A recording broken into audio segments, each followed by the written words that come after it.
ಅವರು ಆ ಮೂರ್ತಿಯನ್ನು ಮಾಡಿಸೋದಕ್ಕೆ ಮುಂಡರ್ಗಿ ಪಟ್ಟಣದ ಕೋಟೆಯ ಭಾಗದ ಸರ್ ಸಿದ್ದಪ್ಪ ಕಂಬಳಿ ವೃತ್ತದಲ್ಲಿ ಶಿಕ್ಷಣ ಪ್ರೇಮಿ ಅಪರೂಪದ ರಾಜಕಾರಣಿ ಕರ್ನಾಟಕ ಏಕೀಕರಣದ ರೂವಾರಿಗಳಾದ ಸರ್ ಸಿದ್ದಪ್ಪ ಕಂಬಳಿಯವರ ಕಂಚಿನ ಮೂರ್ತಿ ಲೋಕಾರ್ಪಣೆ ನೆರವೇರಿಸಲಾಯಿತು.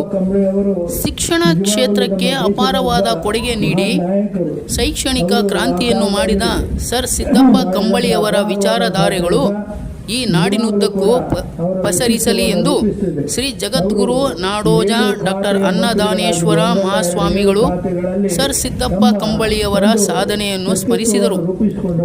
ಪಟ್ಟಣದ ಶ್ರೀ ಆಂಜನೇಯ ದೇವಸ್ಥಾನದ ಹತ್ತಿರ ಸರ್ ಸಿದ್ದಪ್ಪ ಕಂಬಳಿ ವೃತ್ತದಲ್ಲಿ ಏರ್ಪಡಿಸಿದ್ದ ಸರ್ ಸಿದ್ದಪ್ಪ ಕಂಬಳಿಯವರ ಕಂಚಿನ ಮೂರ್ತಿ ಲೋಕಾರ್ಪಣೆ ಕಾರ್ಯಕ್ರಮದಲ್ಲಿ ದಿವ್ಯ ಸಾನ್ನಿಧ್ಯ ವಹಿಸಿ ಆಶೀರ್ವಚನ ನೀಡಿದರು. ಸರ್ ಸಿದ್ದಪ್ಪ ಕಂಬಳಿಯವರ ಮೂರ್ತಿ ಲೋಕಾರ್ಪಣೆ ಮಾಡಿದ ರೋಣ ಶಾಸಕರು JS ಪಾಟೀಲ್ ಮಾತನಾಡಿ, ಧಾರವಾಡ ಹಾಗೂ ಉತ್ತರ ಕರ್ನಾಟಕ ಜಿಲ್ಲೆಯಲ್ಲಿ ಶಿಕ್ಷಣ ಕ್ಷೇತ್ರಕ್ಕೆ ಹೆಚ್ಚು ಒತ್ತು ಕೊಡುವ ಮೂಲಕ ಧಾರವಾಡದಲ್ಲಿ ಕರ್ನಾಟಕ ಕಾಲೇಜು ಸ್ಥಾಪಿಸಿದರು. ಅವರ ಕೊಡುಗೆಯನ್ನು ಈ ನಾಟಿನ ವಿದ್ಯಾರ್ಥಿಗಳು ಜ್ಞಾನ ದಾಹ ತೀರಿಸುತ್ತಿದೆ ಎಂದು ಶ್ಲಾಘಿಸಿದರು. News bureau Ramesh Pantar, Mundargi. ಎಲ್ಲ ಅತಿಥಿ ಮಹೋದಯರು ಕೂಡ ಈ ಒಂದು ಉದ್ಘಾಟನಾ ಕಾರ್ಯಕ್ರಮದಲ್ಲಿ ಭಾಗವಹಿಸಬೇಕೆಂದು ಅವರಲ್ಲಿ ವಿನಂತಿ ಮಾಡ್ಕೊಳ್ತೇನೆ. ಸರ್ ಸಿದ್ದಪ್ಪ ಕಂಬಳಿಯವರ ಕಂಚಿನ ಮೂರ್ತಿಯ ಲೋಕಾರ್ಪಣೆ ಕಾರ್ಯಕ್ರಮ ಉದ್ಘಾಟನೆ ಈಗ ವಿದ್ಯುಕ್ತವಾಗಿ ಇದು ಚಾಲನೆಗೊಂಡಿದೆ. ಈ ಕಾರ್ಯಕ್ರಮದಲ್ಲಿ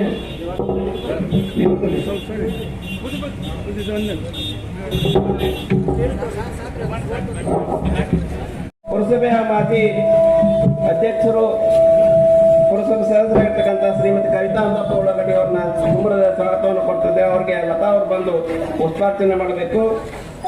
ವೇದಿಕೆ ಮೇಲೆ ಆಸೀನರಾಗಿರ್ತಕ್ಕಂಥ ಶ್ರೀ ಲಿಂಗರಾಜ್ ಗೌಡ ಪಾಟೀಲ್ ಅವರನ್ನು ಸಹ ಸ್ವಾಗತವನ್ನು ಮಾಡ್ತಾ ಇದ್ದಾರೆ.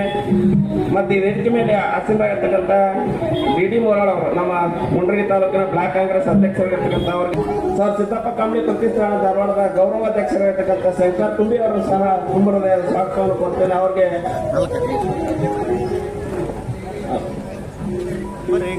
ಕಂಬಳಿ ಅವರ ಮೊಮ್ಮಗಳಾಗಿರ್ತಕ್ಕಂಥ ಸರೋಜಮ್ಮ ಅವರಿಗೆ ಕುಂಭದ ಸ್ವಾಗತವನ್ನು ಕೊಡ್ತಾ ಇದ್ದೇನೆ. ಅವರಿಗೆ ಲತಾ ಅವರು ಬಂದು ಉಪನ್ಯಾಸ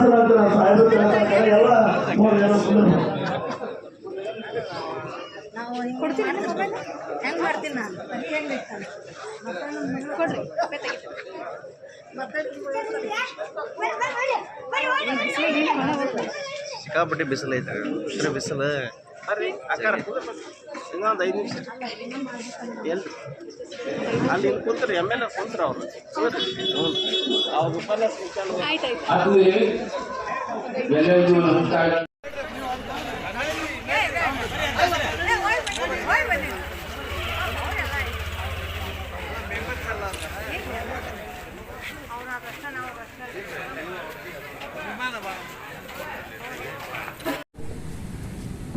ಒತ್ತು ಕೊಡ್ತಕ್ಕಂಥ ಸಂದರ್ಭ.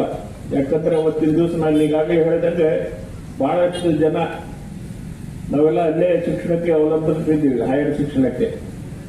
ಅಂತ ಸಂದರ್ಭದಲ್ಲಿ ಈಗೇನು ನಮ್ಮ ಸುಪ್ರಸಿದ್ಧ ಕರ್ನಾಟಕ ಕಾಲೇಜ್ ಇದೆ, ಆ ಕರ್ನಾಟಕ ಕಾಲೇಜ್ ಇಲ್ಲಿ ಧಾರವಾಡದಲ್ಲಿ ಸ್ಥಾಪನೆ ಆಗಬೇಕಾದ್ರೂ ಸರ್ ಸಿದ್ದಪ್ಪ ಅವರ ಕಂಬಳಿಯವರ ಕಾರಣ ಅನ್ನೋ ಮಾತು ಇವತ್ತು ನಾವೆಲ್ಲರೂ ಬಹಳ ವಿಶ್ವಾಸದಿಂದ ಹೇಳಬೇಕಾಗತ್ತೆ. ಅಂಥವ್ರು ಯಾಕಂದ್ರೆ ಅಲ್ಲಿ ಪುಣಾದಾಗ ಮತ್ತು ಒಂದು ಬೇರೆ ಕಡೆ ಈ ಕಾಲೇಜ್ಗಳನ್ನು ಮಾಡ್ತಕ್ಕಂಥ ಒಂದು 3 ಕಾಲೇಜ್ ಮಾಡಕತ್ತಿದ್ರು. ಅವಾಗ ಅವನ್ನ ಅದ್ರಾಗ 2 ಕಾಲೇಜ್ ಅಂತ ಅಲ್ಲಿ ಇಟ್ಟು ಒಂದು ಧಾರವಾಡಕ್ಕೆ ತಂದ್ರು. ಹಂಗಾರೆ ನಮ್ಮ ಕರ್ನಾಟಕ ಯೂನಿವರ್ಸಿಟಿನೂ ಕೂಡ ಅವರ ಪ್ರಯತ್ನ, ಅವಾಗ ಯೂನಿವರ್ಸಿಟಿ ಮಾಡುವಾಗನೂ ಕೂಡ ಒಂದು ಪಾಲು ಧಾರವಾಡಕ್ಕೆ ತಂದಂಥವ್ರು. ಅಂತ ಒಂದು ನಮ್ಮ ಭಾಗದ ಬಗ್ಗೆ ಹೆಚ್ಚು ಪ್ರೀತಿ ಇರತಕ್ಕಂಥವ್ರು ಒಂದು ಪುತ್ಥಳಿ. ಇದರ ಉದ್ದೇಶ ಏನಿದೆ, ಅವರ ಆದರ್ಶಗಳು, ಅವರ ಮಾಡಿದಂಥ ಕಾರ್ಯ ಇವತ್ತಿನ ಯುವಕರು ಅದನ್ನೆಲ್ಲ ಮೆಲ್ಕು ಹಾಕಬೇಕಾಗತ್ತೆ. ನಾವು ನಮ್ಮ ಜೀವನ ಶೈಲಿಯನ್ನ ಬದಲಾವಣೆ ಮಾಡ್ಕೊಳ್ಳುವಂತ ಒಂದು ವ್ಯವಸ್ಥೆ ಬಹಳಷ್ಟಿದೆ ನಮಗೆ. ಯಾಕೆ ಹಿರಿಯರು ವಯನ್ ಗೌಡರವರು ಅದನ್ನ ಯಾಕೆ ವಿಚಾರ ಮಾಡ್ಯಾರಂದ್ರೆ, ಅವರನ್ನ ಈ ಪುತ್ಥಳಿ ಇಲ್ಲಿ ಸ್ಥಾಪನೆ ಮಾಡಿ ಅವ್ರೇನು ಅದಕ್ಕೆ ಜಾಸ್ತಿ ಹೆಸರು ತಗೋಬೇಕಂತ ವಿಚಾರ ಇಲ್ಲ.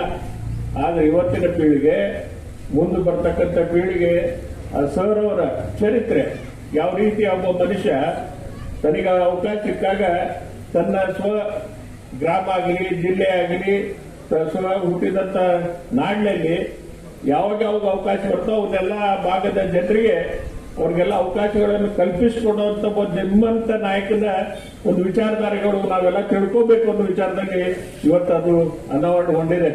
ಅದಕ್ಕೆ ಮುಂಡ್ರಿಗಿ ಎಲ್ಲಿರ್ತಕ್ಕಂಥ ಬರೀ ಮುಂಡ್ರಿಗಿ ಅಲ್ಲ, ಎಲ್ಲ ಮುಂಡ್ರಿಗಿ ತಾಲೂಕು ಬಂತು, ನಮ್ಮ ಗದಗ ಜಿಲ್ಲೆಯಲ್ಲಿ ಬಂತು. ಇವ್ರ ಬಗ್ಗೆ ಹೆಚ್ಚು ಇವತ್ತು ನಾವೆಲ್ಲ ಆಸಕ್ತಿ ವಹಿಸಿ ಅವ್ರ ವಿಚಾರಧಾರೆಗಳನ್ನ ಇವತ್ತು ನಾವೆಲ್ಲ ಮುಂದೆ ಹೊರಿಸ್ಕೊಂಡು ಹೋಗ್ತಕ್ಕಂಥ ಒಂದು ವ್ಯವಸ್ಥೆಯಲ್ಲಿ ಬರಬೇಕಾಗುತ್ತೆ. ಇವತ್ತು ಸನ್ಮಿತರಾದಂಥ ಶಂಕರ್ ತುಂಬಿ ಅವರು ಮತ್ತು ಅವರು ಎಲ್ಲ ಬೆಳಗ ಈಗ ಹೇಳಿದ್ದೆಲ್ಲ ನಮ್ಮ ಮಾಡುವುದಿಲ್ಲ, ಅಲ್ಲಿಯವರೆಗೆ ಜನರ ಮನದಲ್ಲಿ ಗೌರವ ಬರುವುದಿಲ್ಲ. ಅದಕ್ಕಾಗಿ ದಯವಿಟ್ಟು ಸಾರ್ವಜನಿಕ ಬದುಕಿನಲ್ಲಿ ಇರತಕ್ಕಂಥವರು ನ್ಯಾಯವನ್ನು ಕಾರ್ಯಕ್ರಮವನ್ನು ಆಯೋಜನೆ ಮಾಡಿದವರಿಗೆ ಮಾನಸಿಕ ಹಿಂಸೆಯನ್ನು ಕೊಡಬಾರದು. ಸಮಯಕ್ಕೆ ಸರಿಯಾಗಿ ಬಂದು ಆ ಕಾರ್ಯಕ್ರಮವನ್ನು ಯಶಸ್ವಿಗೊಳಿಸಿ ಹೋಗಬೇಕಾಗ್ತದೆ. ಅಂಥ ಒಂದು ಖ್ಯಾತಿ ನಮ್ಮ ಪಾಟೀಲ್ ಪಟ್ಟಪ್ಪ ಅವರಲ್ಲಿ ಇತ್ತು. ಬೆಳಗಾವಿಯಲ್ಲಿ ನಡೆದಿರ್ತಕ್ಕಂಥ ಸಾಹಿತ್ಯ ಸಮ್ಮೇಳನದಲ್ಲಿ ಅದನ್ನು ಉದ್ಘಾಟನೆ ಮಾಡಿ ಎಸ್ ಎಂ ಕೃಷ್ಣ ಅವರು ಹೊರಟಾಗ ಅವರು ಹೇಳಿದರು, ಕೃಷ್ಣ ಅವರೇ ನೀವು ನಿಲ್ಲಬೇಕು, ಸರ್ವಾಧ್ಯಕ್ಷರ ಭಾಷಣ ಕೇಳಿನೇ ಹೋಗಬೇಕು, ಅಂದಾಗ ಮಾತ್ರ ನೀವು ಕರ್ನಾಟಕವನ್ನು ಕನ್ನಡವನ್ನು ರಕ್ಷಣೆ ಮಾಡ್ತಕ್ಕಂಥವರು, ಅದನ್ನು ಬೆಳೆಸ್ತಕ್ಕಂಥವರು. ನಡೆಯೋ ಬಂದು ಕಾಟಾಚಾರ್ಯಕ್ಕೆ ಉದ್ಘಾಟನೆ ಮಾಡಿ ಹೋಗುವುದಾದರೆ ನೀವು ಬರ್ತಕ್ಕಂಥದ್ದೆಲ್ಲ ಬರಬಾರ್ದಾಗಿತ್ತು ಅಂತ ಹೇಳಿದರು ಅವರು. ಆವಾಗ ಕೃಷ್ಣ ಅವರು ಸುಮ್ಮನೆ ಕೂತು. ಅದೇ ರೀತಿಯಲ್ಲಿ ಕಂಬಳಿಯವರನ್ನು ಗಾಂಧೀಜಿಯವರು 1921ರಲ್ಲಿ ಹುಬ್ಬಳ್ಳಿಗೆ ಬಂದಿದ್ದರು. ಅಸಹಕಾರ ಚಳವಳಿ ಮಾಡ್ತಾ ಇದ್ದೇವೆ ಅದಕ್ಕೆ ಪ್ರಚಾರಕ್ಕೆ ಬಂದಿದ್ದರು. ಅವರು ಬಂದು ಹುಬ್ಬಳ್ಳಿಯಲ್ಲಿ ವಾಸ್ತವ್ಯ ಮಾಡಿದಾಗ ಅಂದಿನ ಕಾಂಗ್ರೆಸ್ ಅಧ್ಯಕ್ಷರಾಗಿರ್ತಕ್ಕಂಥ ಕೋಲಂಗಡಿ ಅಂತಕ್ಕಂಥವ್ರನ್ನು ಕರೆದು, ಹುಬ್ಬಳ್ಳಿಯಲ್ಲಿ ಒಬ್ಬ ಮಹತ್ವದ ವ್ಯಕ್ತಿ ಇದ್ದಾರೆ, ಅವರಿಗೆ ನಾನು ಭೇಟಿಯಾಗಬೇಕಾಗಿದೆ, ಅವರನ್ನು ಕಾಣಬೇಕಾಗಿದೆ, ದಯವಿಟ್ಟು ಅವರನ್ನು ಕರ್ಕೊಂಡು ಬರಬೇಕು ಅಂತ ಹೇಳಿದರು. ಆವಾಗ ಕೋಲಂಗಡಿಯವರು ಬಾರ್ ಕೌನ್ಸಿಲಿಗೆ ಬಂದರು. ಯಾಕಂದರೆ ಸರ್ ಸಿದ್ದಪ್ಪ ಕಂಬಳಿ 1921ರಲ್ಲಿ MLC ಆಗಿದ್ದರು, ಬಾರ್ ಕೌನ್ಸಿಲದ ಅಧ್ಯಕ್ಷರಾಗಿದ್ದರು, ನಗರಸಭೆಯ ಅಧ್ಯಕ್ಷರಾಗಿದ್ದರು ಮತ್ತು ಕನ್ನಡ ಏಕೀಕರಣ ಸಮಿತಿಯ ಅಧ್ಯಕ್ಷರಾಗಿದ್ದರು. ಇಷ್ಟೆಲ್ಲ ಗಡಿಬಿಡಿಯಲ್ಲಿರ್ತಕ್ಕಂಥ ವ್ಯಕ್ತಿ, ಮಹತ್ವದ ವ್ಯಕ್ತಿ ಗಾಂಧೀಜಿಯವರಿಗೆ ಕಂಡರು. ಅವರನ್ನು ನೀವು ಕರ್ಕೊಂಡು ಹೇಳ್ತಾರೆ, ಅವರು ಕಾಂಗ್ರೆಸ್ ಕರೆದು ಹೇಳ್ತಾರೆ, ಅವರನ್ನು ಕರೆದು ಮಹತ್ವದ ಹುಬ್ಬಳ್ಳಿಯ ಮಹತ್ವದ ಮನುಷ್ಯನನ್ನು ನೋಡಬೇಕಾಗಿದೆ ಎಂದರು. ಕೋಲಂಗಡಿಯವರು ಬಾರ್ ಕೌನ್ಸಿಲ್ಗೆ ಬಂದು ಗಾಂಧೀಜಿಯವರು ನಿಮ್ಮನ್ನು ಕಾಣಬೇಕಂದಿದ್ದಾರೆ, ದಯವಿಟ್ಟು ಬರಬೇಕು ಅಂತಂದರು. ಇಂಥ ಒಬ್ಬ ಮಹಾತ್ಮರು ನನ್ನನ್ನು ನೋಡ್ತಿಯಲ್ಲಿ ಕರೆಸಲಿಕ್ಕೆ ಏನಿದೆ, ತಂತ್ರಜ್ಞಾನ ಹತ್ತಿರ ಏನಿದೆ, ಆದರೂ ಬರ್ತೇನೆ ಅಂತ ಹೇಳಿ ಹೋದರು. ನನ್ನನ್ನು ಯಾಕೆ ಬಿಟ್ಟು ಕರೆತಾರೆ ಅಂತ ಹೇಳಿ ಹೋದರು.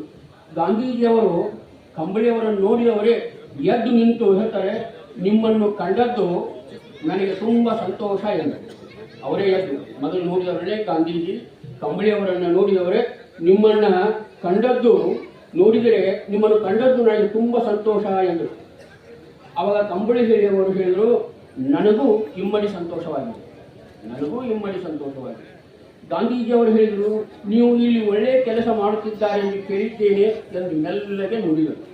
ಆವಾಗ ಕಂಬಳಿಯವರು ಹೇಳ್ತಾ ಇದ್ದಾರೆ, ನೀವು ದೇಶದಲ್ಲಿ ಬಹು ದೊಡ್ಡ ಕೆಲಸವನ್ನು ಮಾಡುತ್ತೀರಿ ಎಂದರು. ಗಾಂಧೀಜಿಯವರು ಹೇಳಿದರು, ನೀವು ನನ್ನ ಕಾರ್ಯದಲ್ಲಿ ಸಹಕರಿಸಬೇಕು. ಆವಾಗ ಕಂಬಳಿಯವರು ಹೇಳ್ತಾರೆ, ಈಗ ನಾನೂ ಕೂಡ ನನ್ನ ಸೀಮಿತ ಕ್ಷೇತ್ರದಲ್ಲಿ ಜನಜಾಗೃತಿ ಮಾಡುತ್ತಿದ್ದೇನೆ ಅಂತಂದರು. ಅವಾಗ ಗಾಂಧೀಜಿಯವರು ಹೇಳಿದರು, ನಾನು ಕೇಳಿದ್ದು ಅದಲ್ಲ, ನಾನು ಕೈಗೊಂಡಿರುವ ರಾಷ್ಟ್ರದ ಕಾರ್ಯದಲ್ಲಿ ನೀವು ನನ್ನ ಜೊತೆಗೆ ಹೆಗಲು ಕೊಟ್ಟು ನಿಲ್ಲಬೇಕು ಅಂದರು. ಕಂಬಳಿಯವರು ಅವಕಾಶಹೀನರಾದ ಹಿಂದುಳಿದವರನ್ನು ಮೇಲೆ ಕೆತ್ತಬೇಕೆನ್ನುವ ಪ್ರಶ್ನೆಯಲ್ಲಿ ನಾನು ಆಸಕ್ತನಾಗಿದ್ದೇನೆ. ಅಜ್ಞಾನ ಬಡತನಗಳಿಂದ ಅವರು ಕುಳಿದು ಹಾಕಿದ್ದಾರೆ.